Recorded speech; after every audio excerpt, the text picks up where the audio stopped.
Eh bien, très bien.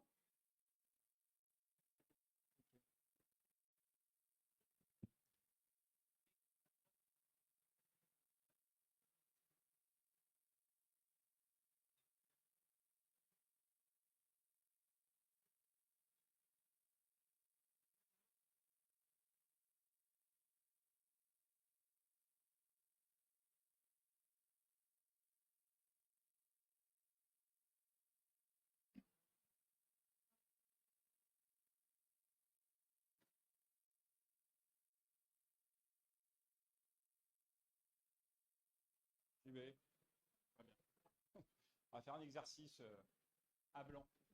Bon.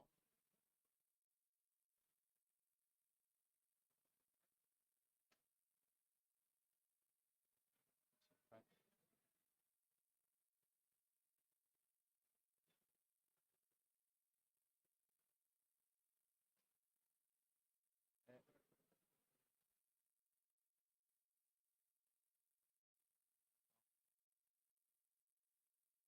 Est-ce que c'est bon pour vous? Je peux démarrer? D'accord, très bien. Donc je me présente, Pascal Dufour, proviseur adjoint du lycée agricole public de Guingamp, et je vais vous présenter le panel de brevets de techniciens supérieurs agricoles au sein de l'enseignement agricole.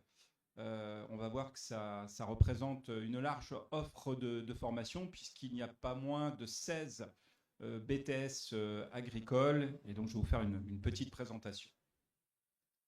Alors, tout d'abord, le réseau de l'enseignement agricole public en Bretagne, le réseau Braise Formagro, c'est un réseau de 10 établissements répartis sur le territoire. Caunes, Châteaulin, Morlaix, Fouesnant, Guingamp, Merdrignac, Pontivy, Saint-Aubin-du-Cormier, Saint-Jean-de-Brévelay, Hennebont, L'Heureux, Saint-Brieuc et le lycée Jean Moulin de Saint-Brieuc. Donc 10 établissements, pas moins de 14 sites de formation pour ces 10 établissements, 13 filières de formation différentes et 85 formations, c'est l'ensemble du réseau de l'enseignement agricole public de Bretagne. Alors, un BTS ou un BTS agricole, un BTSA ou BTS agricole, qu'est-ce que c'est exactement? Donc avant tout, c'est une formation professionnalisante sur un cycle de 2 ans. Comme je l'ai dit, c'est 15 ou 16 formations différentes dans des domaines extrêmement variés qui vont bien au-delà de l'agriculture. Ça concerne l'agroalimentaire, ça concerne la nature, l'environnement, le commerce, les équipements agricoles, la qualité, les laboratoires. Et donc, on va dérouler un petit peu tout ça. Et surtout, c'est une formation qui est construite en fait autour de l'acquisition de compétences. Peut-être que dans le milieu lycéen, vous avez des disciplines et vous êtes évalué dans vos disciplines. Sur les BTS agricoles, et notamment avec la rénovation de ces diplômes, c'est une formation qui vise l'acquisition de capacités, de compétences, donc des situations d'apprentissage en lien avec l'acquisition de compétences et des évaluations également de compétences. Donc ces formations sont enrichies de démarches, de projets au long du cycle, de visites d'entreprise, d'activités sur le terrain. Ce sont bien des formations professionnalisantes et qualifiantes, donc avec un équilibre entre des matières générales, des matières professionnelles techniques spécifiques à chaque filière, et puis effectivement des activités de mise en pratique, y compris également des périodes de stage en entreprise. Je parlais de compétences, et pour montrer un petit peu l'évolution, la différence par rapport au lycée. Là, on est sur un BTS, donc là j'ai cité le BTS Gestion et Maîtrise de l'eau. En haut, ce qu'on appelle le tronc commun, ce sont 3 blocs de compétences qui sont communs à l'ensemble des BTS dits agricoles, donc qui relèvent plutôt du domaine général. Et puis, pour chaque BTS, il y a des blocs de compétences spécifiques qui relèvent spécifiquement donc du domaine de formation. Et on voit, par exemple, pour le BTS Gestion et Maîtrise de l'eau, nous avons 5 blocs de compétences techniques et professionnelles. Contrôler les installations et les réseaux hydrauliques, piloter une installation hydrotechnique, organiser les activités liées à un projet hydrotechnique et leur suivi, accompagner les agriculteurs et les collectivités, élaborer des solutions techniques. Donc on voit bien que sur ces blocs de compétences, ce sont en fait des capacités professionnelles spécifiques et on est bien dans l'action, l'application. Voilà. Deux autres exemples également sur le BTS gestion, protection de la nature, également 5 blocs de compétences. Réaliser une expertise naturaliste, conduire une opération de gestion environnementale, concevoir une médiation scientifique et d'éducation à l'environnement, construire un projet de gestion et de valorisation, contribuer au dialogue territorial. Donc en fait, on a là les missions, ça correspond aux missions et aux champs de compétences qu'on attend de jeunes diplômés qui seront passés par ces BTS-là. C'est ce qu'on leur demande sur le terrain et donc la formation, elle est clairement appliquée aux besoins du terrain. Voilà, la formation peut se faire, je n'entrerai pas forcément dans le détail, mais soit par la voie initiale scolaire, c'est-à-dire vous avez un statut d'étudiant, c'est un schéma qui est assez proche de celui que vous connaissez en lycée, donc une formation qui se déroule principalement donc, dans votre établissement, avec des périodes de stage réparties sur les 2 années du cycle de formation, qui globalement sont de 12 à 16 semaines. Voilà. Et puis, vous avez aussi l'alternative de l'apprentissage, où là, vous n'êtes plus étudiant, vous n'avez plus un statut étudiant, mais vous avez un statut salarié, c'est-à-dire que vous avez un patron, et puis votre formation se fait à la fois sur le site du lieu d'apprentissage, mais également donc, en centre de formation. Alors, le BTSA, quelle finalité pour le BTS agricole ? Deux choses. Il permet, donc, je l'ai dit tout à l'heure, c'est une formation qualifiante, professionnalisante, qui permet une insertion immédiate donc, sur le marché de l'emploi, mais également qui est fait ou qui permet une poursuite, donc soit vers des formations supérieures longues, ça peut être des licences professionnelles en lien avec les différents domaines et les différents BTSA. Ça peut être aussi un cursus ingénieur, notamment soit par la voie de concours apprentissage, soit par ce qu'on appelle des concours C-Agro-Veto, qui sont d'ailleurs réservés à des étudiants issus d'un BTS dit agricole.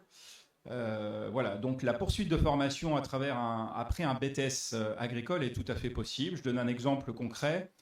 Des étudiants, des élèves qui souhaitent poursuivre vers un cursus vétérinaire, par exemple, ou une école d'ingénieur agro, peuvent passer, par exemple, par un BTS production animale. Alors bientôt, ça va s'appeler métier de l'élevage.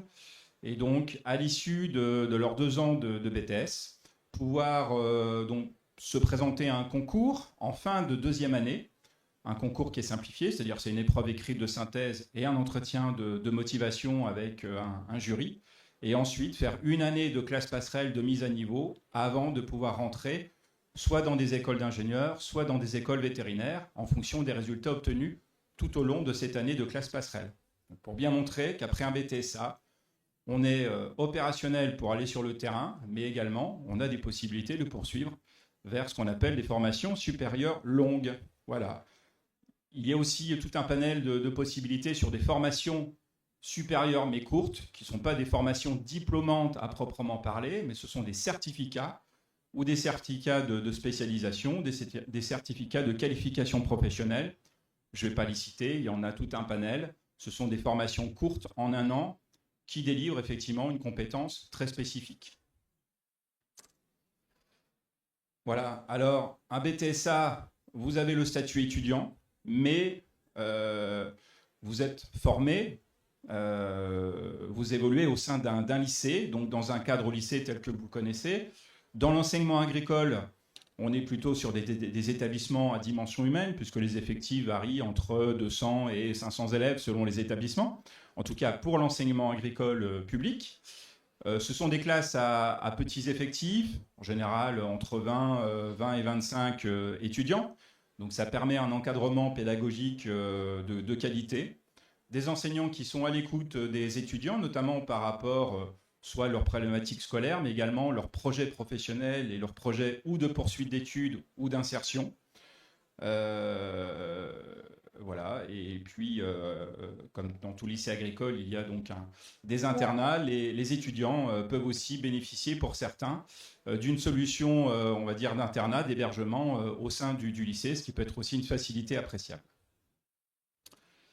Alors, quelle qualité faut-il ou qualité, capacité faut-il pour pouvoir intégrer un BTS A dans de bonnes conditions?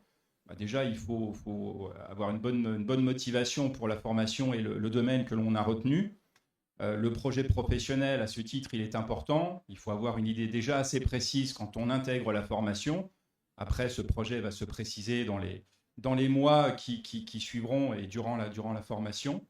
Bon, voilà, il faut être assidu et puis vouloir participer en classe.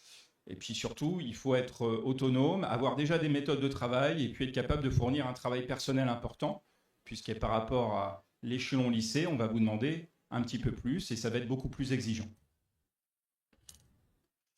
Voilà, alors qui vient dans ces BTS agricoles? On a un panel, on va dire, très varié, puisque ça peut être des bacs généraux avec des enseignements de spécialités, donc souvent SVT, maths ou SVT physique-chimie, par exemple, mais aussi des bacs professionnels. Donc ça peut être le bac professionnel conduite gestion de l'entreprise agricole ou conduite gestion de l'entreprise hippique. Et puis également les bacs technologiques, notamment le bac technologique sciences et technologies de l'agronomie du vivant. Et en fait, selon les origines, chacun vient un petit peu avec ses qualités. Les bacs généraux, on va dire un bon niveau général et scientifique, une bonne capacité de travail. Les bacs professionnels ont déjà une culture professionnelle et technique lorsqu'ils entrent dans le BTSA. Et les bacs technologiques ont un petit peu un mixte des deux, c'est-à-dire une bonne culture générale scientifique et déjà une première ouverture sur le domaine professionnel. Donc l'ensemble de ces bacs se complètent et ça peut générer aussi une solidarité entre les étudiants en fonction de leur profil. Voilà. Les formations maintenant, les différents, voilà, les grandes catégories, en tout cas les grands domaines de formation, on peut les résumer donc en 5 grands domaines: les productions, commerce, les services, la transformation et tout ce qui tourne autour de l'aménagement et de l'environnement. La production, je vais en citer quelques-uns. Voilà, c'est le BTS agronomie culture durable, donc plutôt tourné autour de la gestion des cultures et des grandes cultures. Le BTS analyse conduite stratégie de l'entreprise agricole est plutôt dédié à l'installation en exploitation ou sur des compétences générales en agriculture pour être soit agriculteur, conseiller, animateur d'organismes agricoles. BTS aquaculture également, hein, donc très spécifique aussi, que l'on retrouve par exemple à Fouesnant. Un BTS aussi tourné sur le développement de l'agriculture des régions chaudes. BTS métier de l'élevage, donc pour être éleveur, responsable d'élevage, conseiller en élevage, technicien recherche et développement en élevage, voilà. Les métiers également du végétal, de l'alimentation, environnement, ornement. Les métiers de la viticulture. Voilà donc pour les productions. En commerce, il existe un BTS agricole dit technico-commercial, appliqué aux produits de l'alimentation et de l'agriculture, voilà, qui permet d'exercer tous les métiers en lien avec la vente, le commerce, la promotion des produits. Dans le domaine des services, nous avons 2 BTS agricoles, développement et animation de projets territoriaux. Donc on est sur l'animation des territoires. Ça peut être, donc les missions peuvent être animateur socio-culturel, patrimonial, chargé de projets de développement. Voilà, on est vraiment sur l'animation des territoires ruraux. Et puis un autre BTS, génie des équipements agricoles. C'est le machinisme agricole. Ou ça peut être très bien effectivement technicien service après-vente, technicien vente tout simplement, démonstrateur, technicien recherche et développement. Voilà. C'est un domaine également extrêmement porteur. La transformation, avec 2 BTS, analyse biologique, biotechnologique, agricole et environnementale. On est plutôt effectivement dans les analyses, et donc ça permet d'évoluer vers des missions de responsable de laboratoire, en agriculture, en industrie agroalimentaire, en santé humaine ou animale, en environnement, en chimie, en cosmétique.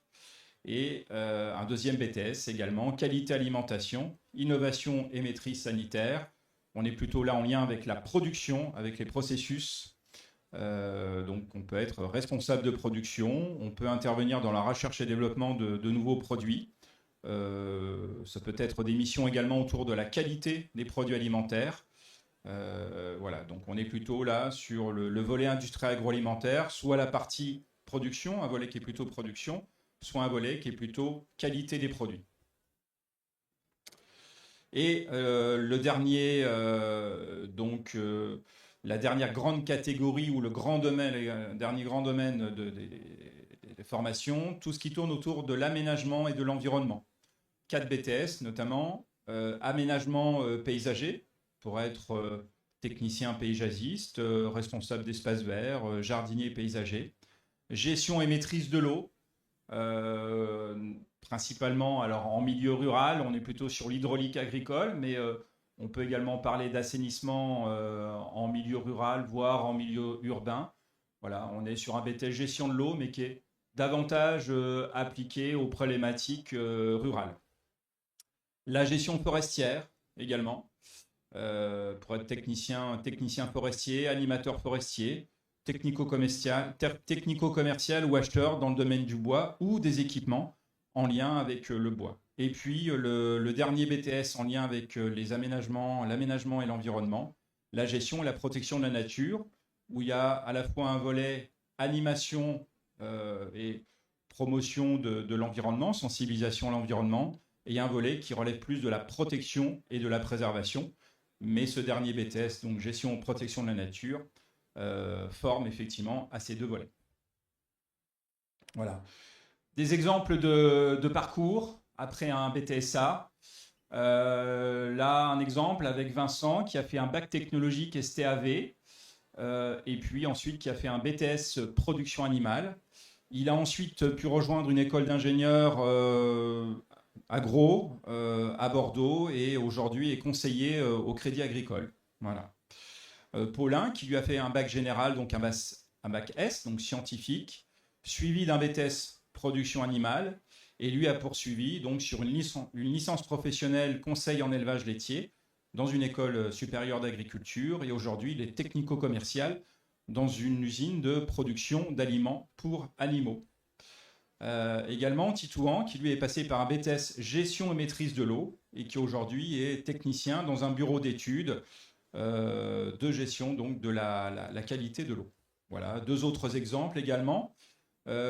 Clément qui lui a fait un bac professionnel travaux paysagers, qui a poursuivi, on va dire assez logiquement, vers un BTS aménagement paysager, et puis qui a fait une formation courte de 1 an, un certificat de spécialisation golf et terrain sportif pour entretenir donc notamment des terrains de golf.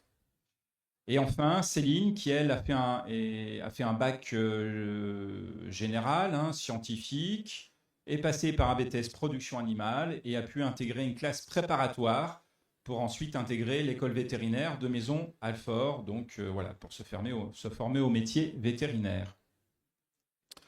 Alors, pour terminer, quelques idées reçues. On ne vient pas dans l'enseignement agricole ou dans un lycée agricole parce qu'on est fils d'agriculteur ou parce qu'on veut devenir agriculteur. Ce que j'ai pu montrer avant, c'est que les métiers et les formations dits de l'enseignement agricole couvrent des domaines extrêmement larges.